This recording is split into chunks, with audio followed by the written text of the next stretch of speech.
네, 안녕하세요. 비욘디 구독자 여러분.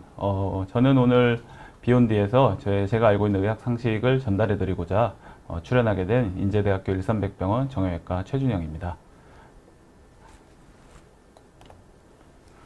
제가 오늘 말씀드릴 내용은 발목 수술을 고민하고 있는 환자 또는 미래의 환자가 될 분들에 대한 정형외과 의사로서 드리고 싶은 조언에 대한 이야기입니다.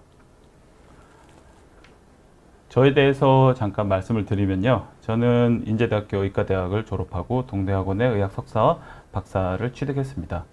그 활동은 학회에서 여러 가지 활동을 하고 있고요. 지금은 일산백병원에서 족부족관절 분야를 담당을 하고 있습니다. 그래서 제 특이한 경력사항으로는 2011년부터 2013년까지 탄자니아 아루샤의 마운트메루 지역병원에서 코이카 국제협력의사로 재직한 적이 있고요.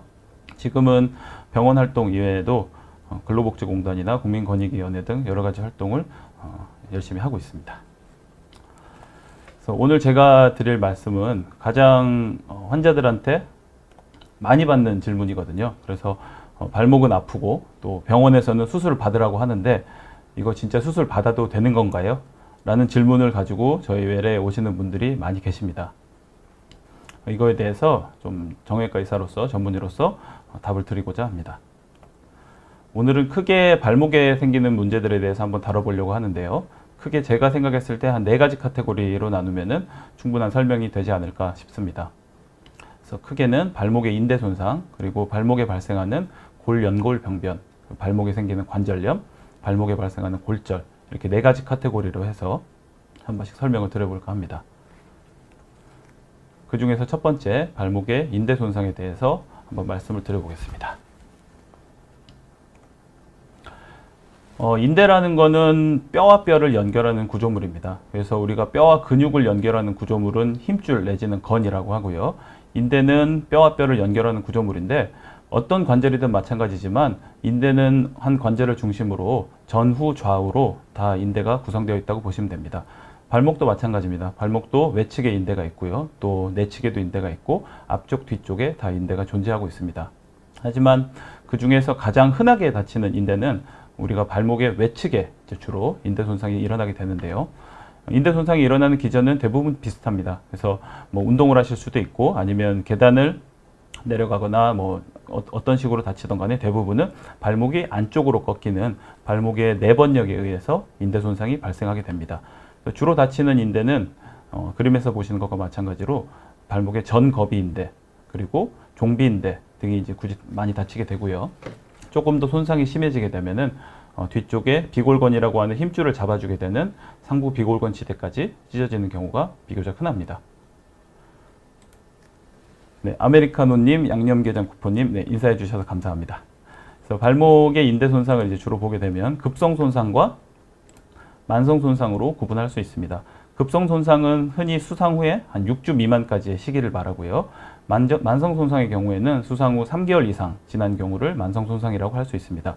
급성 손상의 경우에는 대부분은 깁스나 보조기를 사용하는데 사진에서 보시는 것과 마찬가지로 이러한 형태의 반깁스를 사용할 수도 있고 아니면 통깁스를 고정하는 경우도 있습니다. 이보다는 조금 더 간편하게 스터럽 브레이스라고 해서 이러한 보조기를 착용할 수도 있고요. 대부분 기간은 한 3에서 6주 정도 기간을 착용하게 됩니다. 이 중에서 중요한 거는 발목을 이제 생애 처음으로 다치는 경우에 있어서는 이러한 적절한 고정 치료를 통하면은 80%에서는 12주 내에 원상복귀가 가능하다는 점을 꼭 말씀을 드리고 싶습니다. 그래서 이렇게 이제 치료를 하게 되고 보통 저희가 인대 손상의 치료가 완료되었는지 여부를 확인하는 것은 보통 수상 후 한 3개월 정도 이상 지난 다음에 그 여부를 판단을 하게 됩니다. 3개월 이상이 지났는데 초기에 이제 적절하게 고정이 되었다고 가정을 하고 수상 후에 3개월이 지났음에도 불구하고 지속적으로 통증이 있거나 아니면 주관적으로 발목이 자꾸 접질 것 같은 불안정성을 느끼시거나 또는 습관적이고 반복적으로 자꾸 삐는 일이 실제로 발생을 한다든가 하는 증상이 발생하는 경우에는 이 경우에 수술적인 치료를 고려하게 됩니다. 즉 요약해서 말씀을 드리면은 급성 발목인대 손상은 대부분은 보존적인 치료를 시행하면은 좋은 결과를 얻을 수 있습니다. 그래서 제 외래에서 방문하시는 분들 중에서 이제 발목을 다친 지 얼마 안 되는 1, 2주 된 환자들이 여러 가지 병원들에서 수술을 해야 된다고 얘기를 들었다고 하고 많이 오십니다. 이게 수술을 해야 되는 게 맞는지 안 맞는지라고 해서 이제 궁금증을 가지고 오시는데, 제가 드릴 수 있는 답은 조금 기다려보고 깁스를 고정해서 한 3에서 6개월 정도, 6주 정도 기다려보고, 대신에 이제 3개월 이상 지난 시점에서 통증이 있거나 발목에 불안정증이 남아있는 경우에는 정밀 검사를 요하는데, 이 경우에 정밀 검사는 대부분 MRI 검사를 한다고 보시면 됩니다. 그래서 MRI 검사를 해서 인대 회복이 좀 부족한 경우에는 수술이 필요할 수 있습니다. 라고 이렇게 답을 드립니다. 단 예외는 있습니다. 어떤 경우가 예외냐면, 이제 프로 운동선수나 아니면은 군인들 같이 빠른 사회 복귀가 필요한 경우, 아니면은 빠른 그라운드로의 복귀가 필요한 경우에는 저희가 예외라고 생각하고요. 이 경우에는 급성 손상이지만 1차적으로 수술적인 치료를 선택을 하기도 합니다. 그러면 처음에 이제 초기에 3에서 6주 정도 깁스나 보조기를 사용해서 고정을 하고, 그 다음에 12주 시점이 될 때까지 이제 12주 시점이 지난 이후에 이게 회복이 잘 이루어졌는지 아니면 수술을 해야 될지를 결정을 하게 되는데요. 그 사이 시점에 그러면 어떤 것을 해볼 수 있냐, 깁스나 보조기도 제거하고 수술을 결정하기 전까지 어떠한 방법을 해볼 수 있는지를 한번 유용한 이런 운동 방법이 있어서 소개를 드리려고 합니다. 비골건 강화 운동이라고 하는데요. 그림에서 보시는 것과 마찬가지로 이런 고무 밴드나 아니면 수건, 뭐 집에 있는 흔한 수건이나 아니면 떼수건, 이런 것들을 이용해서 발의 바깥쪽으로, 다친 쪽의 바깥쪽으로 수건을 걸어줍니다. 그리고 의자에다가 반대쪽을 묶으셔도 되고요. 아니면 반대편 발에다 묶어도 좋습니다. 아니면 반대편 손에다가 잡고 반대편으로 당겨도 되고, 그래서 이런 식으로 스트레스를 어느 정도 안쪽으로 이제 스트레스를 잡아당기는 상태에서 나는 발목을 이용해서 발 앞쪽을 이용해서 발을 바깥쪽으로 미는 훈련을 합니다.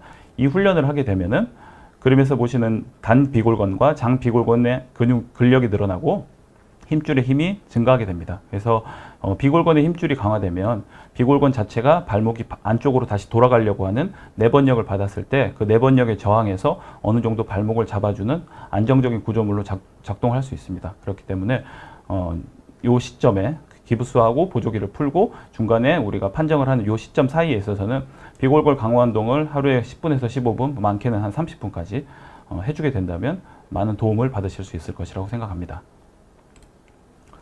발목 인대를 결국에는 수술적인 치료까지 가게 되면 여러 가지 방법으로 수술을 할 수가 있습니다. 그래서 1950년대에 개발된 방법이고요. 단순하게 그림에서 보신 것과 마찬가지로 인대를 봉합하여 주는 방법이 있습니다. 하지만 이 방법은 최근에는 잘 사용하지 않고요. 1970년대에 개발된 이 방법의 모디피케이션 한 방법으로서는 이러한 신근지대 같은 주변 조직을 이용해서 인대를 봉합하고 그 위에다가 다시 덮어주는 주변 조직으로 보강수를 함께 하는 게 일반적인 치료 방법이고, 현재에도 이 방법을 많이 사용해서 하고 있습니다. 하지만 인대 자체가 남아있는 상태가 좋지 않거나 아니면 여러 번 손상을 받은 분들의 경우에는 인대 자체가 남아있지 않는 경우도 있습니다. 그래서 이러한 경우에 있어서는 이식술을 고려하게 되는데요.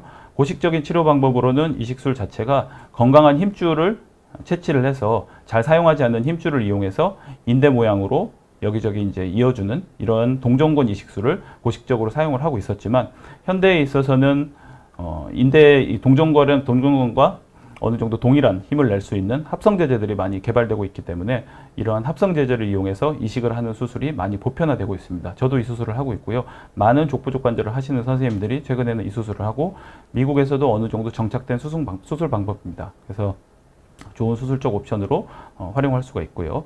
이외에 최근에 또 많이 하는 수술 방법으로는 관절경을 이용해서 최소한도로의 절개를 통해서 인대 봉합을 하는 방법도 있습니다.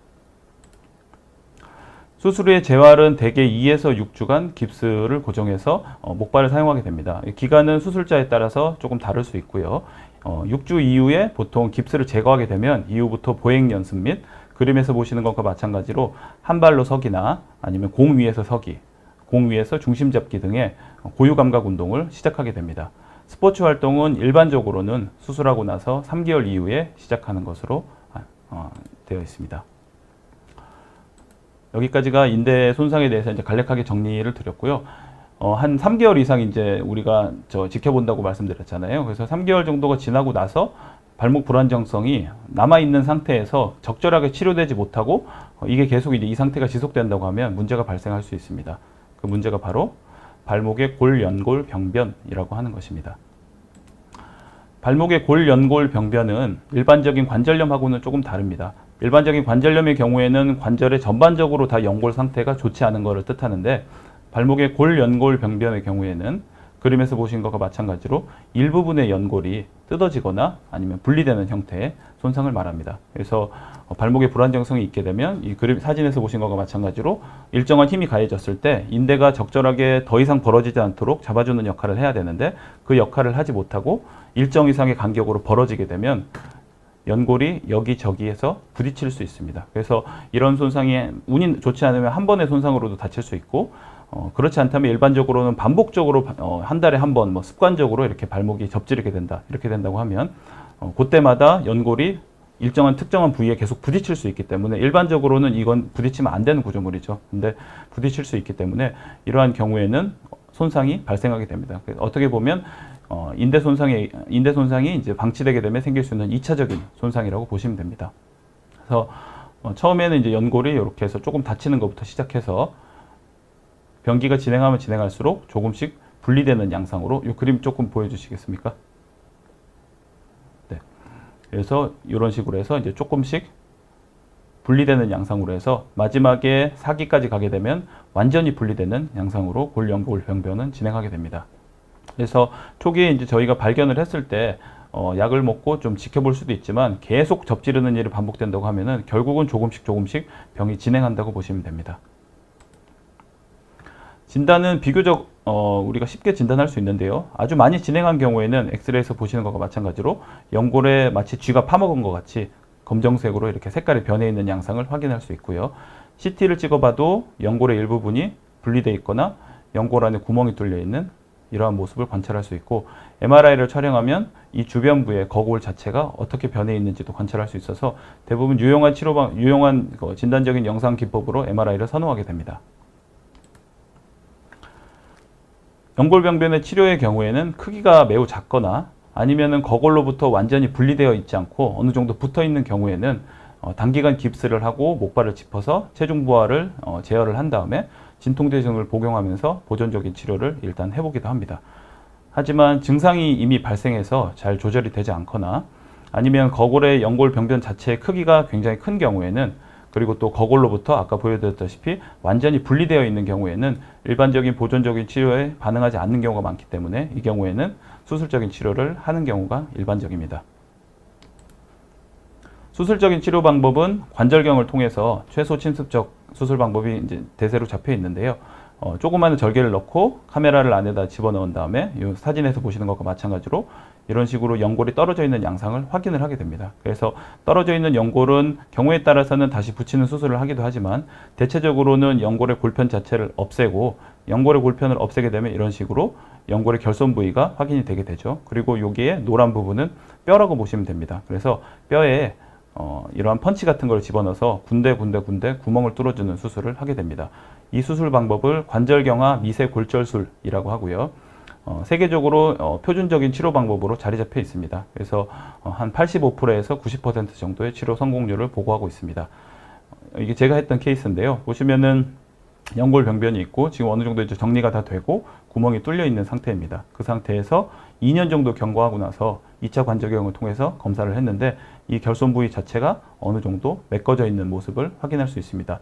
이때 메꿔져 있는 성분의 경우에는 우리가 태어날 때 가지고 태어나는 연골의 성분은 초자연골이라고 합니다. 근데 이런 식으로 저희가 대체해서 이 결손을 메꾸는 경우에 있어서는 초자연골로 대체되지는 않습니다. 초자연골은 일반적으로는 인체에 있어서 다시 재생되지는 않는 것으로 알려져 있고, 초자연골 대신에 섬유연골이라고 해서 일종의 이제 흉터 자국이 덮이게 됩니다.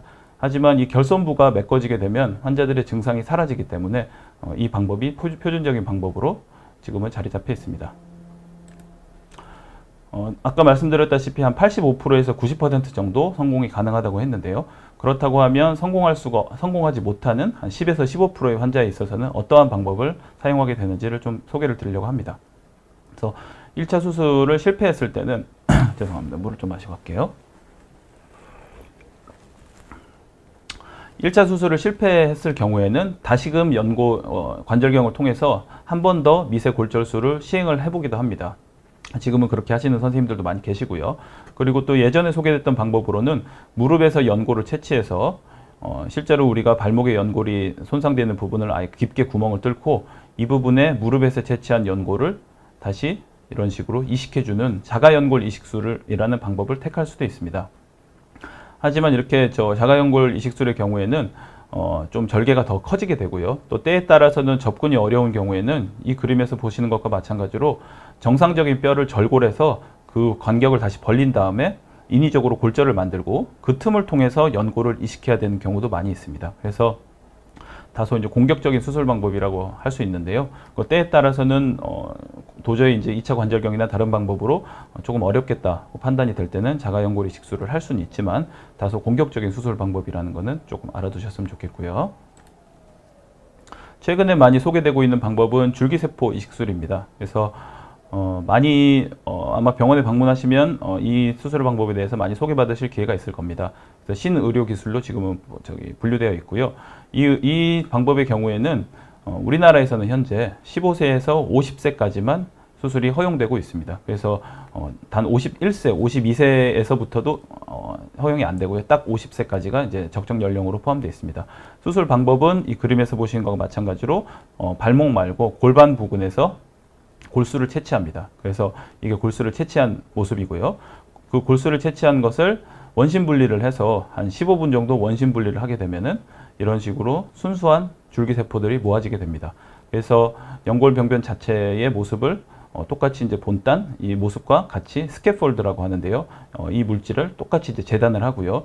그 재단을 한 물질에 골수의 줄기세포를 살포시 뿌려주게 됩니다. 그래서 이제 골수의 줄기세포가 이렇게 머금은 스캐폴드를 병변에다가 이식을 하게 됩니다. 이식을 한 이후에는 피브린 글루라고 해서 거의 특수한 물질을 이제 뿌려주게 되면 생착이 되게 됩니다.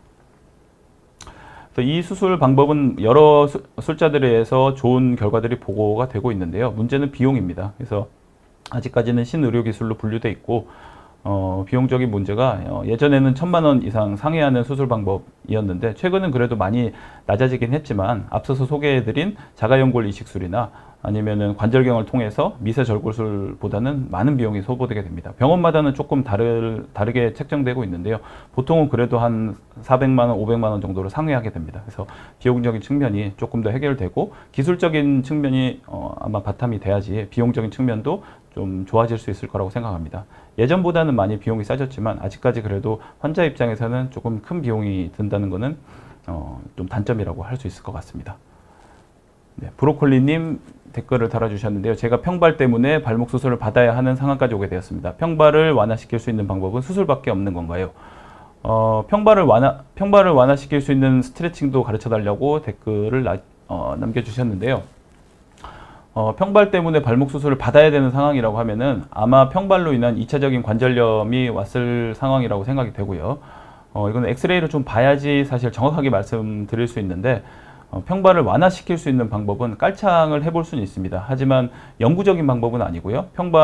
깔창을 깔고 있는 시간 동안에는 평발이 완화되는 효과를 노릴 수는 있습니다. 하지만 평발 자체를 완화시키거나 평발 자체를 변화시키려고 하면 그거는 수술밖에 없다고 말씀드릴 수 있고요. 또 평발을 완화시킬 수 있는 스트레칭이 있다고 하냐면 평발을 완화시킬 수 있는 스트레칭은 존재하지는 않습니다. 저희가 아주 소아에 있어서 여기서 소아는 한 8세 미만을 의미하는데요. 8세 미만의 소아에 있어서는 수건 같은 거를 이렇게 바닥에 깔아놓고 발가락만으로 수건을 자꾸 잡는 연습을 하게 되면 이게 발의 내재근을 강화시키는 운동이라고 합니다. 근데 아주 어린 때 이제 해볼 수 있고 또 효과도 논문에 따라서는 굉장히 왔다 갔다 하는 것 같습니다. 그래서 사실 평발 자체를 완화시킬 수 있는 스트레칭은 존재하지 않는다고 말씀을 드리고 싶습니다. 예, SJ님, 예, 안녕하십니까? 네, 그래서 세 번째입니다. 세 번째는 발목 관절염이고요. 발목 관절염은 발목 관절의 연골이 닳아서 없어진 상태를 의미합니다. 원인은 외상성이 한 70% 정도를 차지하고요. 류마티스나 아니면 단순한 나이를 먹어서 생기는 이제 퇴행성 관절염이 있을 수 있고 이외에 신경병성이나 화농성, 통풍성 등으로 인해서 어떤 원인이든 간에 발목 관절의 연골이 닳아서 없어진 상태를 발목의 관절염이라고 합니다.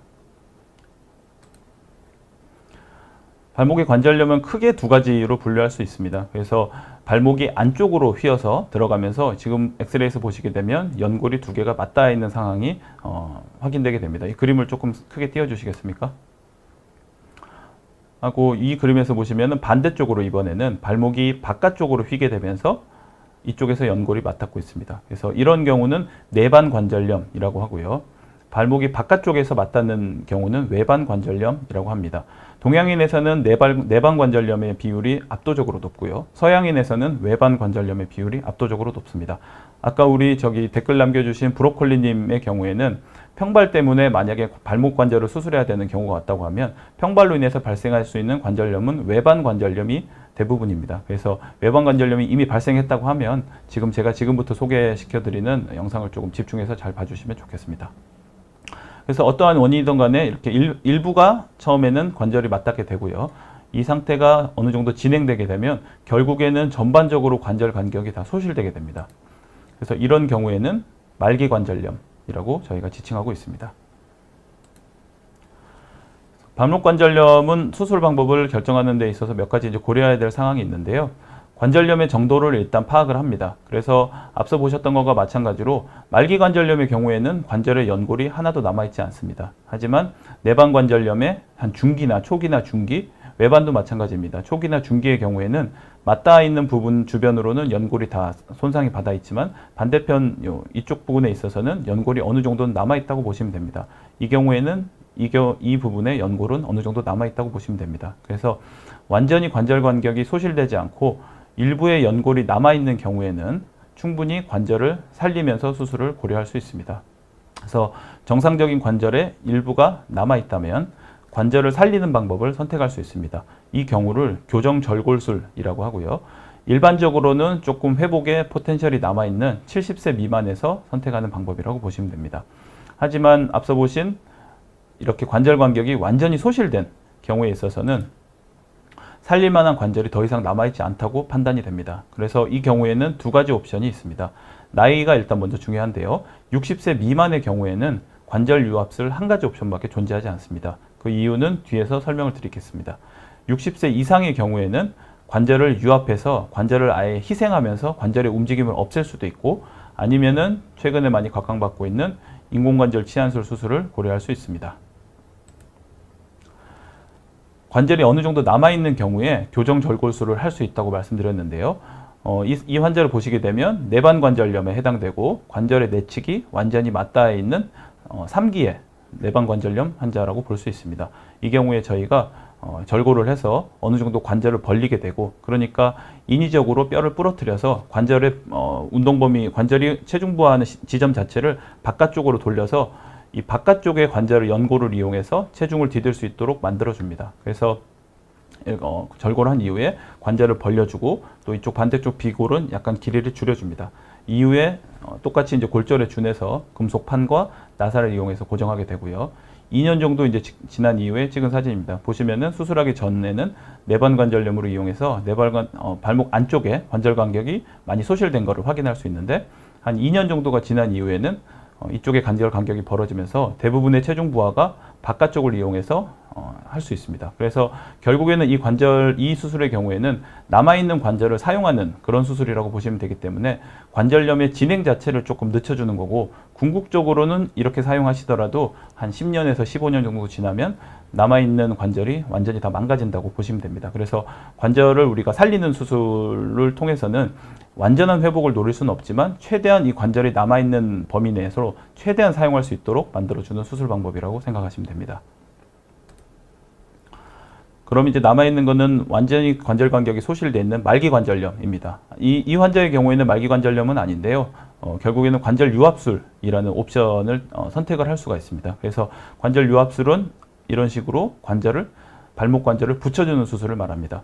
전통적인 치료 방법이고요. 역사가 굉장히 오래되었습니다. 그래서 많은 이제 어느 정도 치료 효과가 다 증명되어 있는데 가장 이제 환자분들이 걱정하시는 게 발목을 붙이게 되면 뻗정다리가 돼서 절개되는 거 아니냐 이제 이런 식으로 많이 걱정을 하십니다. 하지만 실제로 이제 우리가 수술을 하면 발목의 경우에는 발목 관절은 유압이 되게 되지만 발목 밑에 발등의 관절들이 많이 존재합니다. 그래서 실제로 운동을 하시거나 아니면 걸어 다니시거나 할 때 많은 범위의 제한이 있지는 않습니다. 그래서 어느 정도는 관절 운동 범위의 제한으로 인해서 불편이 발생하지만 활동력 자체가 이제 줄어든 한 70세 이상의 연세 있으신 어르신들에 있어서 수술을 하게 되면 어차피 활동력 자체가 젊은 사람들처럼 많이 필요한 건 아니기 때문에 그렇게 큰 불편을 호소하진 않으십니다.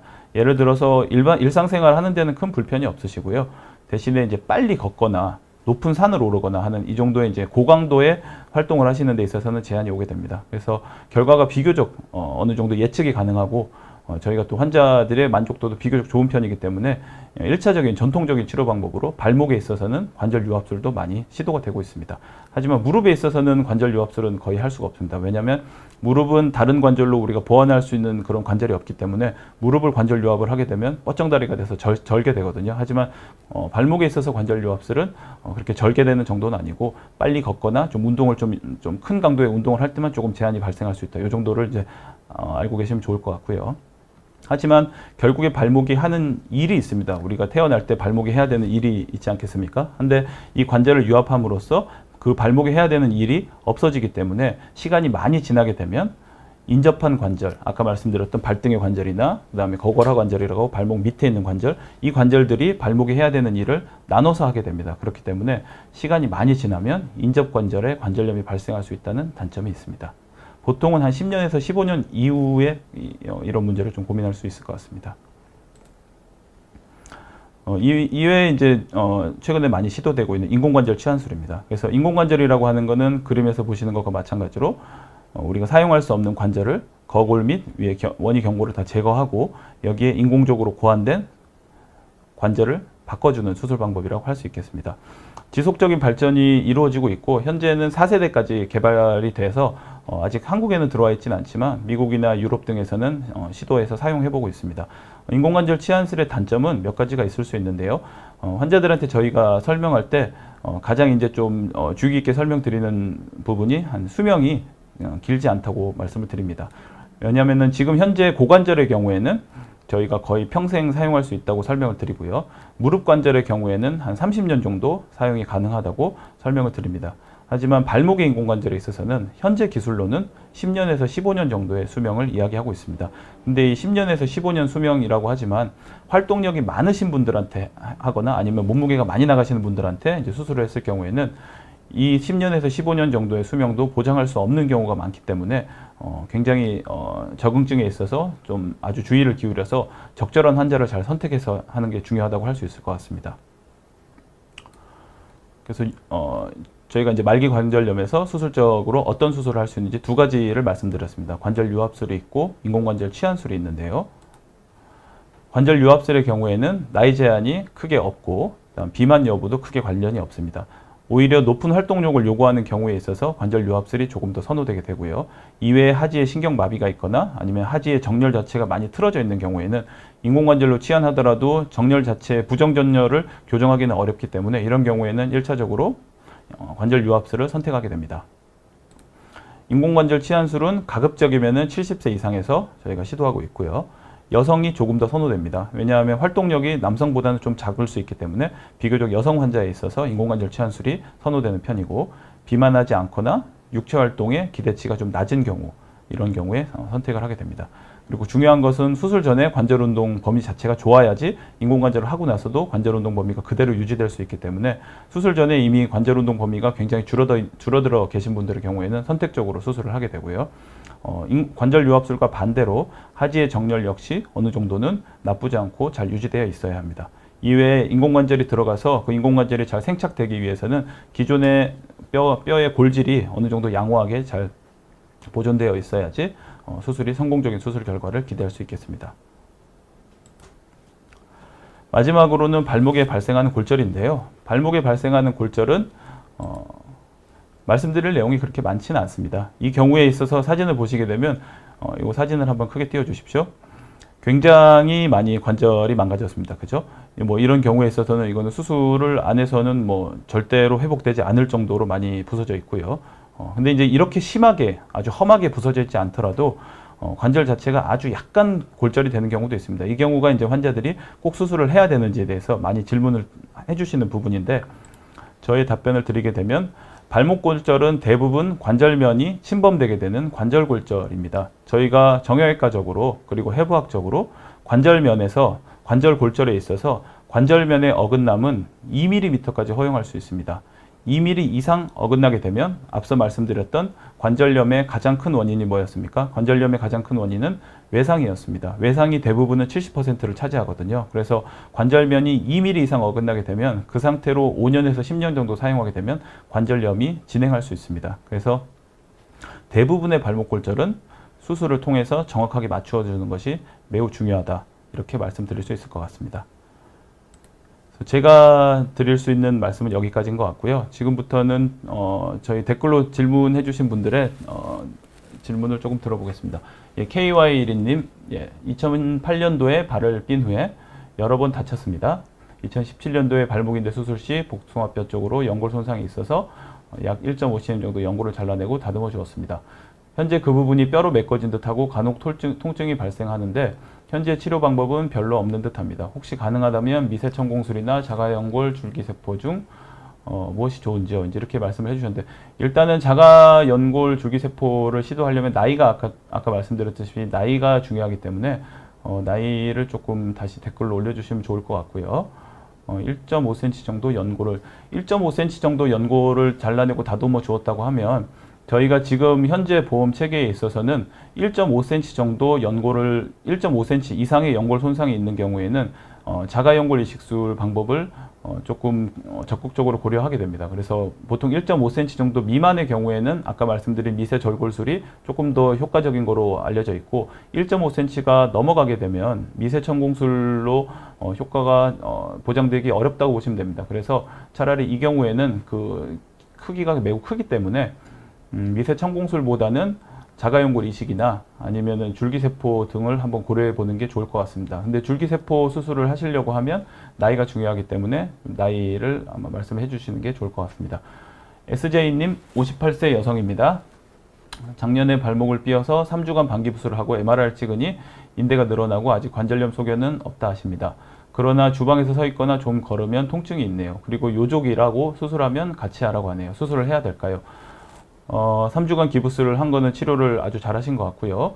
MRI는 어느 시점에서 찍으셨는지는 모르겠지만 아마 3주 하고 나서 MRI를 찍었다고 하면 조금 빠른 감이 있고요. 3개월 이상 이후에 지난 다음에 MRI를 찍으셨다고 하면은 인대가 늘어나고 관절염 소견은 없다. 이 경우에는 제가 봤을 때는 작년에 지금 발목을 삐어서 다치신 거잖아요. 그래서 지금까지도 통증이 있다고 하면은 병원을 방문하셔서 MRI를 한번 재검해 보시는 게 어떨까 합니다. 그리고 중요한 거는 그때 다치고 나서 작년에 다치고 나서 현재까지 또 삔 적이 있는지 없는지, 아니면은 아까 말씀드렸던 주관적 불안정성, 예를 들어서 조금 울퉁불퉁한 길을 걷거나 뭐 조금 계단을 내려가거나 할 때 내가 발목을 삘 것 같은 이런 불안감이 드는지 안 드는지, 이제 이런 주관적인 증상이 중요하고요. 통증 자체가 있는 거는 좋은 신호는 아닙니다. 그렇기 때문에 한번 MRI를 재검을 해보시는 게 어떨까 합니다. 요족은 이거는 사실은 요 정보만으로는 조금 부족할 수 있고요. 저희가 엑스레이를 실제로 보고 각도가 어떻게 되는지, 이 발목이 어떻게 요족이 돼서 발목이 옆으로 돌아가는지 이런 걸 확인을 해야 되는데, 요족이라고 하면은 여기 구독자님들이 잘 생소하실 수도 있는데, 요족은 평발의 반대라고 보시면 됩니다. 그래서 평발은 아치가 무너져 있어서 아치가 없는 상태를 말하고, 요족은 반대로 아치가 약간 높은 상태를 말합니다. 저희가 평발의 경우에는 발목이 바깥쪽으로 좀 휘게 되고요. 그래서 아까 평발 있으시다고 하신 분 계셨잖아요. 평발이 있으신 분들은 발목이 바깥쪽으로 휘기 때문에 대부분 외반 관절염이 오게 되고요. 요족의 경우에는 아치가 높아지면서 발목이 약간 안으로 돌아가는 경향이 있습니다. 그렇기 때문에 요족이 있으면서 이렇게 염자가 있고 인대가 늘어났다고 하면 조금 더 회복이 잘 안 되는 경향이 있습니다. 왜냐하면은 요족으로 인해서 발목 자체가, 모양 자체가 조금 돌아가 있는 경향이 있기 때문에, 그래서 엑스레이를 봐야지 사실 정확히 알 수는 있지만, 만약에 기왕에 수술하신다고 하면 요족에 대한 수술을 해야 될 가능성이 있어 보입니다. 요족의 정도가 심하다고 하면은 단순하게 인대 수술만 해서는 다 해결이 안 될 수 있습니다. 그래서 발목 자체가 약간 돌아가 있는 거를 같이 교정을 해야지 아마 완벽하게 교정될 가능성이 있어 보입니다. 이 부분에 대해서는 엑스레이를 좀 정확히 봐야지 말씀을 드릴 수 있을 것 같습니다. 같은 SJ님이셨는데요. 늘어난 인대 수술은 더 나이가 들어서 정도가 심해져서 관절염이 올까 걱정이 됩니다. 일찍 해야 좋은지요? 증상이 있으시면은 3개월 이상 기다려 볼 수 있고요. 처음에 다친 날짜로부터 3개월 이상이 지났는데 증상이 계속 있고 불편하다고 하면은 수술을 고민을 하시는 게 좋습니다. 가장 좋지 않은 거는 여러 번 다치시는 게 좋지 않거든요. 왜냐면은 여러 번 다치다 보면 결국에는 거골에 골연골 병변이 생기게 되고, 그게 이제 결국엔 나아가게 되면, 진행하게 되면 관절염으로 진행할 수 있기 때문에, 나이가 젊으신 분이라고 하면 만약에 인대 수술을 해야 되는 적응증에 정확하게 만족한다고 하면 방치하는 것보다는 수술하시는 게 좋지 않을까 싶은 생각이 듭니다. 네. 또 다른 질문은 없으실까요?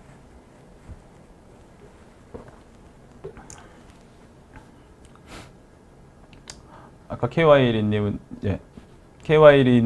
나이를 올려주시면 조금 더 자세하게 말씀을 드릴 수 있을 것 같습니다. 네, 브로콜리님, 나사 고정한 것 영구적으로 사용할 수 있나요? 나사 모시면 녹슬지 않는지요? 이것도 많이 받는 질문입니다. 예, 좋은 질문 감사드리고요. 나사를 고정한 것은 미국에서는 영구적으로 사용합니다. 그 말은 한국에서도 영구적으로 사용할 수 있다는 얘기죠. 하지만 그 이면에는 조금 저희가 고려해야 될 상황이 있는데요. 일반적으로 녹슬지는 않습니다. 왜냐하면 티타늄 재질의 나사를 쓰고 녹슬지는 않는 것으로 알려져 있는데, 장기간 예를 들어서 한 40에서 50년 정도 몸 안에 있으면 그 정도 기간이 지났을 때도 녹슬지 않는다고 얘기할 수 있는 의사는 없을 것 같습니다. 그래서 일반적으로는 한국에서는 골절 수술을 하거나 어떤 나사를 고정하면 1년에서 2년 사이에 제거를 합니다. 하지만 미국에서는 제거하지 않는데, 그 이면에는 미국에서는 의료비가 한국보다 월등하게 비싸기 때문에 환자들이 조금 의료비 비용적인 측면에 있어서 좀 어려움이 있고요. 미국 사람들은 그래서 어떤 식으로 표현을 하냐면, 자기가 이 나사도 돈 주고 샀다고 얘기합니다. 그래서 이 나사를 내가 돈 주고 샀기 때문에 이건 내 거야, 그래서 절대 안 뺀다고 하는데, 사실 그 이면에는 의료비적인 측면이 있고, 한국에서는 나사 제거하는 수술 자체가 뭐 한 2박 3일 정도 입원하면 되고 비용이 크지 않기 때문에 대부분은 한 1년에서 2년 사이에 제거하고, 또 나사가 아주 오랫동안 몸에 있게 되면 녹슬지는 않지만 2차적인 문제가 일어날 가능성을 완전히 배제할 수는 없기 때문에 고정한 나사가 있다면 빠른 적절한 시간에 빼시는 게 좋을 것 같습니다. KY리님 나이는 50대라고 하셨는데요. 아까 KY리님 잠깐 저희 질문 좀 다시 보여주시겠어요? 50대라고 하시면은 자가연골 줄기세포 방법은 아마 어려울 것 같고요. 간혹 통증이 발생한다고 하면은, 제 생각에는 간혹 발생한다고 하면 그 간혹이 조금 기간이 확실하진 않지만 진짜로 뭐 한 달에 한 번 정도 그냥 어디 운동하고 나면 좀 불편하다라고 하면 1에서 1.5cm 그렇다고요. 그래서 간혹이라고 하면 저는 그냥 약을 먹으면서 좀 지켜보시는 것도 좋은 방법이라고 생각하고, 만약에 수술을 하신다고 하면 미세천공술이나 아니면은 자가연골 이식술을 고려하시는 게 어떨까 싶습니다. 손상 부분은 정확치 않으나 1에서 1.5cm라고 들었습니다. 1에서 1.5cm라면 미세천공술을 충분히 가능합니다. 그래서 미세천공술은 아까 잠깐 슬라이드에서 말씀드렸지만 지금 두 번째 수술을 한다고 하면 가능성이 조금은 떨어질 수 있습니다. 1차 수술의 경우에 있어서 85에서 90% 정도 저희가 효과를 노리는데, 지금 두 번째 수술을 하신다고 하면은 그거보다는 조금 떨어질 수 있습니다. 그래서 만약에 성공만 한다고 하면 영구적으로 사용할 수 있다고 보시면 됩니다. 기간은 성공 여부에 따라서 저희가 그게 이제 고민이고요. 성공만 한다고 하면 오랫동안 사용하실 수 있습니다.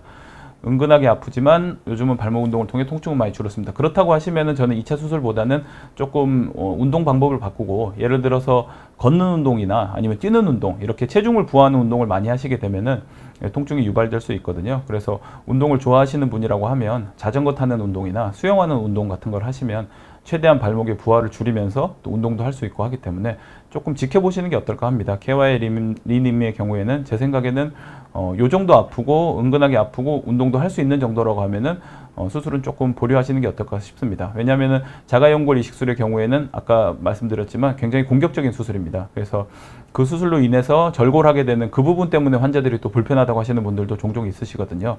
그래서 수술을 요 정도 상태라고 하면 조금 지켜보시는 게 어떨까 합니다.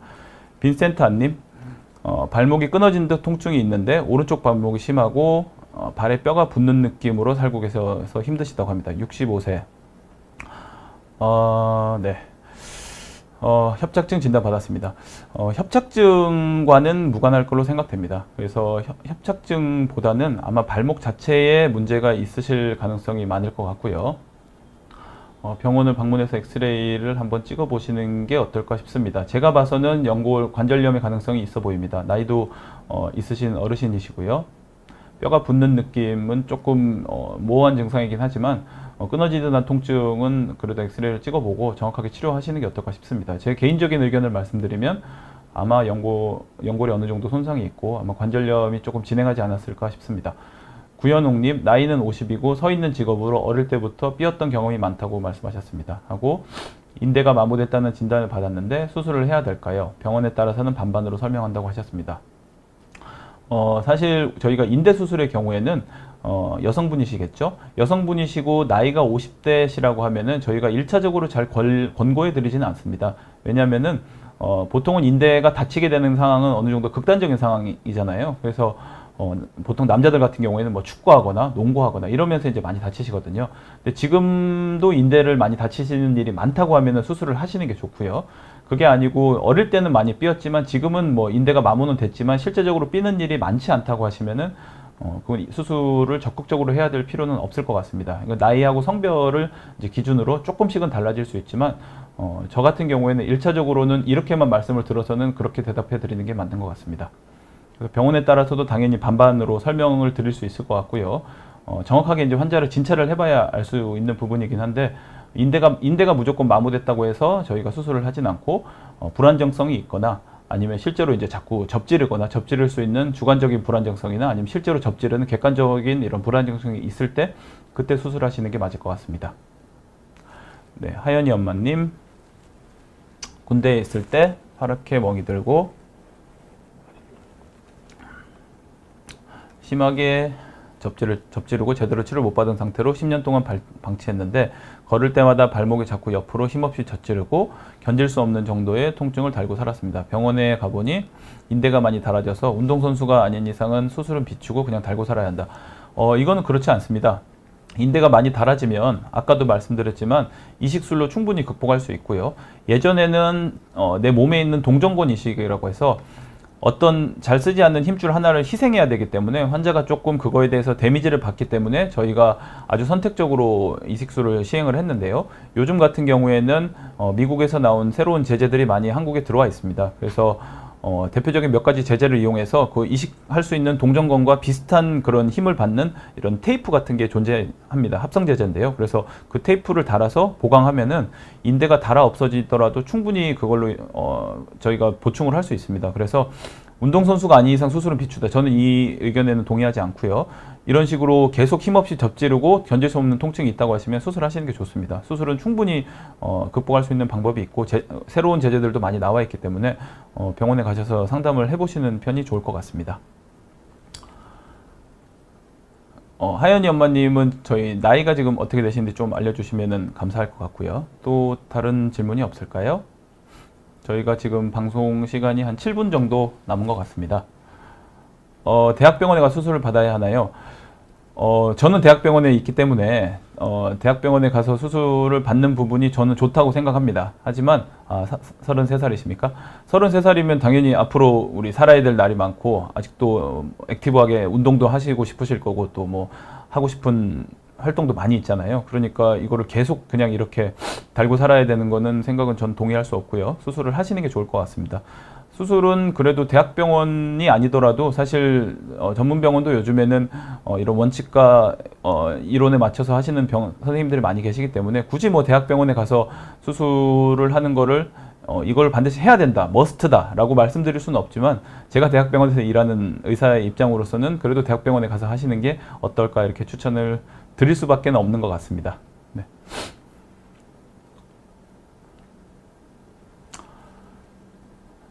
또 질문이 없을까요? 저희가 한 6분 정도 남았습니다.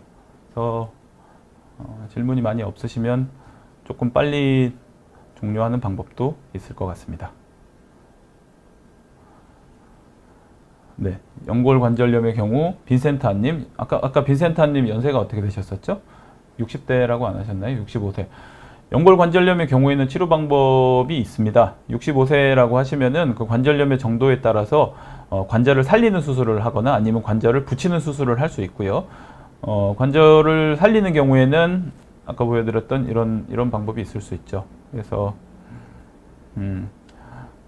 네, 이 슬라이드가 맞을 것 같습니다. 그래서 정상적인 관절이 일부가 남아있다면 살리는 수술을 할 수 있고요.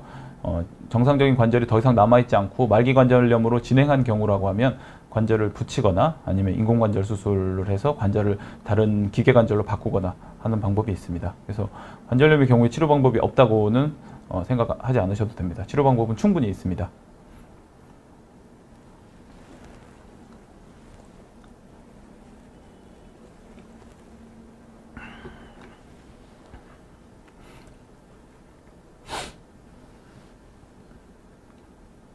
네, 저희가 지금 한 5분 정도가 남았습니다.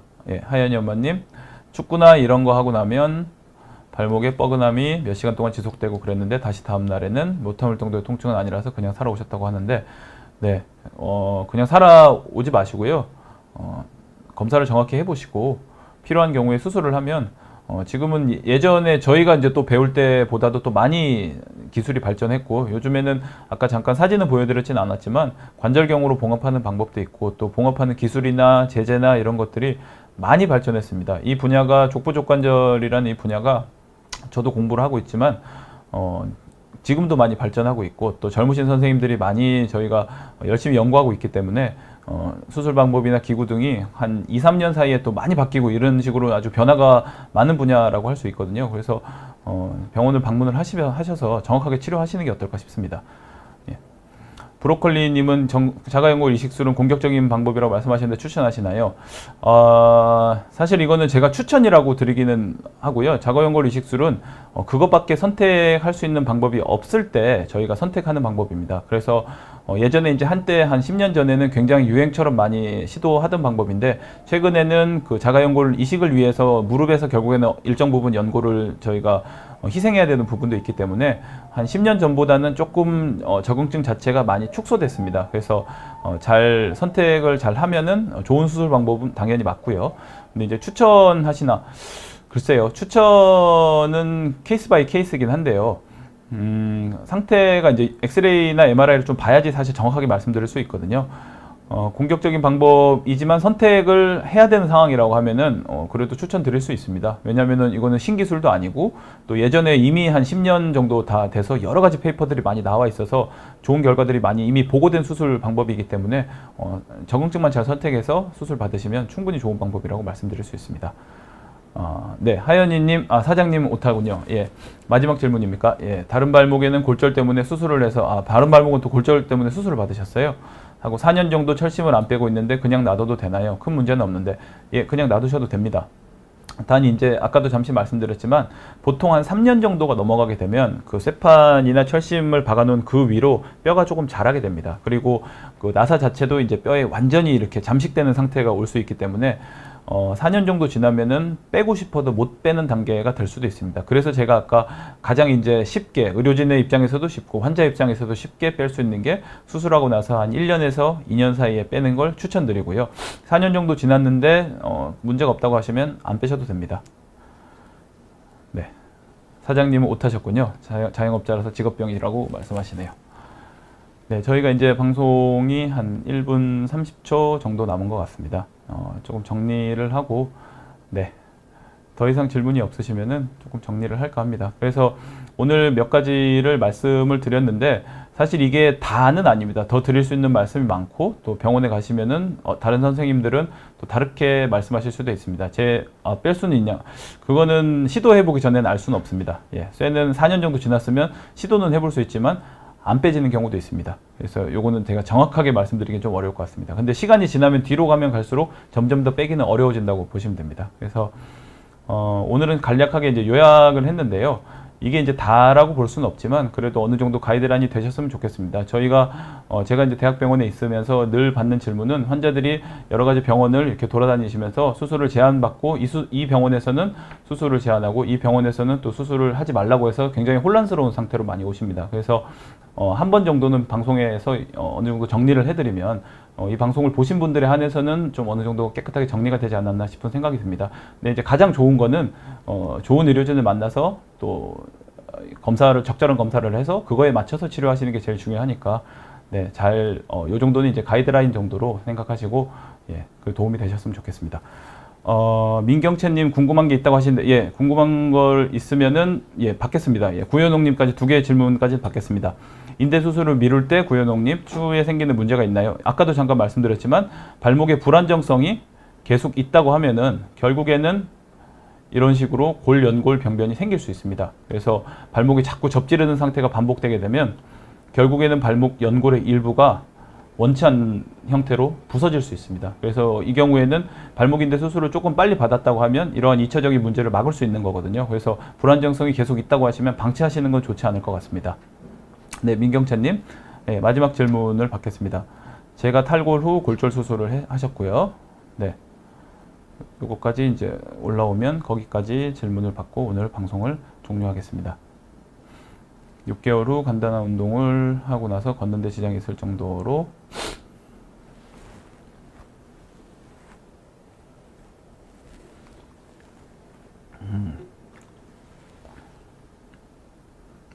네, 통증이 있어서 진통제를 드시고 있다고 하시고요.